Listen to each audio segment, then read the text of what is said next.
ዘንቢል ይዤ አልሄድም ፌስታል አልይዝም አልችልም ይመዝነኛል ብቻ በአጠቃላይ አልችልም ነበር መራመድ አልችልም ሲፈልግ ስርስር ያረጋኛል ሲፈልግ ደግሞ አንዳንዴ ተሻለኝ ብዬ እየተጓዝኩ ሊጥለኝ ይፈልጋል መንገድ ላይ ሁሉ ባላንስን መጠበቅ አልችልም ይሸመቀቀኛል በጎኔ ነው ሜዳው ቀና ብዬ መሄድ አልችልም ዳገት አልሄድም ብዙ ግር መንገድ አልሄድም ከሄድኩም ረፍት ወስዳለሁ ባገኘውበት እየተቀመጥኩ እየተነሳው ነበር መሄደው ቆይቶብኛል ነገ ይሻለኛል ከነገ ወዲያ ይሻለኛል ስለራሴ የኑሮ ሁኔታም ስላልሰጠኝ ቆየ መጣው ደግሞ በሪፈር ከሌላ ቦታ ማለት ነው ለምን ከሚባል ሆስፒታል ወደዚህ ሪፈር መጣ አዩኝ እዚህ ከመጣ በኋላ ያው አልጋ አስያዙኝ አልጋ ያስኩ እንደውላለን አሉ ራሳቸው ደወሉ ነይ ተፈለጊያለሽ ድረሱ አሉ መጣው አዩኝና ለሳምንት ቀጠሩኝ በቃ ያዩ እየተከታተሉ ምን ነው ስላቸው ይደታለው ዝም ብሎ አይደለም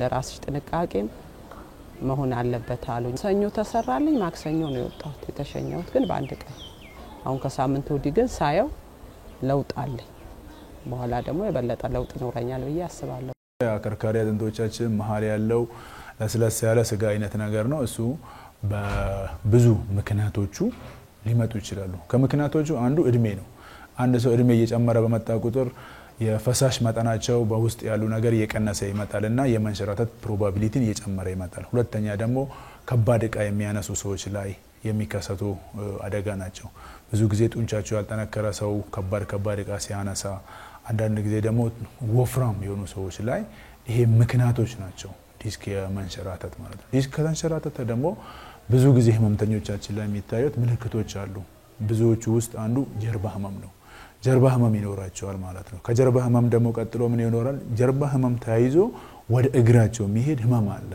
ወደ እግራቸው የሚዛበት ወደ በግራም ወይም በቀኝ እግራቸውን ሲያነሱ ወይም ሲቀመጡ ወይ ሲነሱ እነዚህ አይነት ህመም ይመጣል ማለት ነው ከዚህ ቀጥሎ ምን አለን እግራቸውን መንቀሳቀስ መድከም ብዙ ጊዜ ታችኛው እግር ማጠፍ እንቢ ማለት ሲያነሱ አለመራመድ እነዚህዎቹ ምልክቶች ያላቸው ሰዎች ኦልሞስት ዲስክ መንሸራተት ሊኖራቸውና ምልክት አንዱ ናቸው ማለት ነው ሌላኛው ደግሞ ረጅም መንገድ ችሎ አለመሄድ እነዚህ የሚመጡ ምልክት ከዲስክ መንሸራተት ጋር ተያይዞ የሚመጡ ምልክቶች ናቸው ማለት ነው በእኛ በአንጎልና በብረሰረሰር ቀዶ ህክምና ክፍል የሚሰሩት የአንጎል ቀዶ ህክምና ይሰጣል የጀርባ አከርካሪ አጥንት ቀዶ ህክምናና የነርቭ ቀዶ ህክምና አገልግሎት ይሰጣል በድንገተኛም እንዲሁም ደግሞ በመደበኛም ሁለቱም አገልግሎት እየተሰጠ ይገኛል የአከርካሪ አጥንት እና የዲስክ ህክምና ለየት ባለ መልኩ እዚህ ሆስፒታል ብቻ ነው እየተሰጠ ያለው እሱም ምንድነው ባጭሩ በእንግሊዘኛው ኢንዶስኮፒክ ስፓይን ሰርጀሪ ይባላል ምን ማለት ነው በካሜራ የታገዘ የዲስክ ችግር ያለባቸውን ታካሚዎች ትንሽዬ ቀዳዳ ብቻ በመፍጠር የኦፕሬሽን ስራ ማከናወን ማለት ነው ይሄ ህክምና እንደ ሀገር እዚህ አለርት ሆስፒታል ብቻ ነው እየተሰጠ ያለው ሁሉም የጀርባ ዲስክ መንሸራተት ያለበት ሰው በካሜራ የታገዘ ወይም ኢንዶስኮፒክ ስፓይን ሰርጀሪ ያስፈልገዋል ማለት አይደለም ለዚህ ህክምና የሚያስፈልጋቸው ታካሚዎች አሉ ሌላ ኦፕን ሰርጀሪው አይቀርም እሱ ደግሞ የሚያስፈልጋቸው አሉ ስለዚህ ሁሉም ሰው አይደለም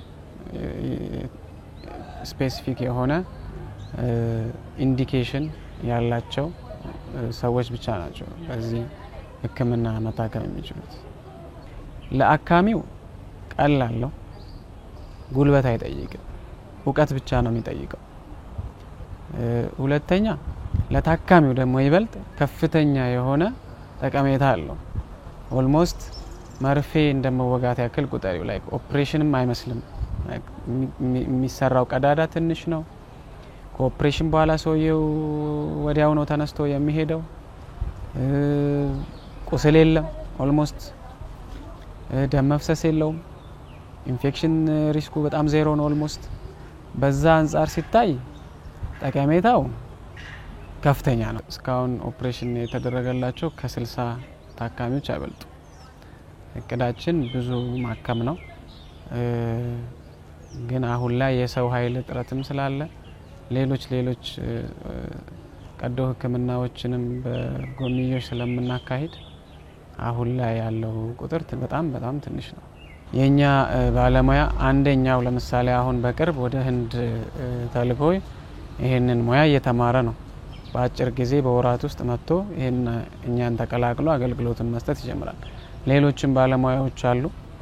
እነሱንም አሰልጥኖ ይሄንን አገልግሎት ወደ ሌሎች ከኛ ሆስፒታል ውጪ ወደ ሌሎች ሆስፒታሎች የማስፋፋት ትልቅ እቅድ አለ። በጤናችን መሰረት ያደረገ አገልግሎት ላይ ያተኮረን ነው። አንደኛው አሁን የጀመርነው ኢንዶስኮፕን ከፍ ማድረግ ነው። ሁለተኛ ከዚህ በፊት ለምሳሌ የአከርካሪ አጥንት፣ የአንገት አጥንት ስብራት ያለባቸውን ሰዎች እንዲሁ በትራዲሽናል ሰርጀሪ ወይም ኦፕን ሰርጀሪ በሚባለው ከፍተን ነው ብረት ብሎን የተለያዩ ነገሮች የምናስገባው። እሱንም አሁን ላይ ቀይረን ቴክኖሎጂን በመታገዝ ትንሽዬ ቀዳዳ በመፍጠር ብቻ ወይም ሚኒማል ኢንቬሲቭ ስፓይን ሰርጀሪ ይባላል በእንግሊዘኛ። እሱን በማድረግ ልክ እንደ ኢንዶስኮፑ ምንም ብዙም ደም መፍሰስ ሳይኖር ቀለል ባለ ሰርጀሪ ለማከናወን ኦልሞስት ግማሾቻችን ሰልጥነናል። አሁን የቀረን ማቴሪያል ወይም እቃ መግዛት ነው። እሱን ኦልሞስት ኦርደር አድርገናል ግማሹን። እሱ ከገባ ያንንም ኦልሞስት ሁሉንም የጀርባ የአከርካሪ አጥንት ህክምና ወደ ሚኒማል ኢንቬሲቭ ወደሚባለው እየቀየር ነው ያለነው። አንደኛው ይሄ ነው። ሁለተኛው ቀጣይ እቅዳችን የአንጎል ቀዶ ህክምና እጢ ማውጣት የተለያዩ ነገሮች ስንሰራ ማይክሮስኮፕ የሚባል ትልቅ ማሽን አለ። እሱን ለጊዜው ሆስፒታላችን የለውም።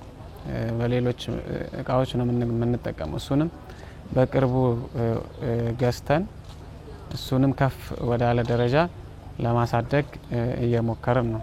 ቀጣይ እቅዶቻችን እነዚህ ናቸው።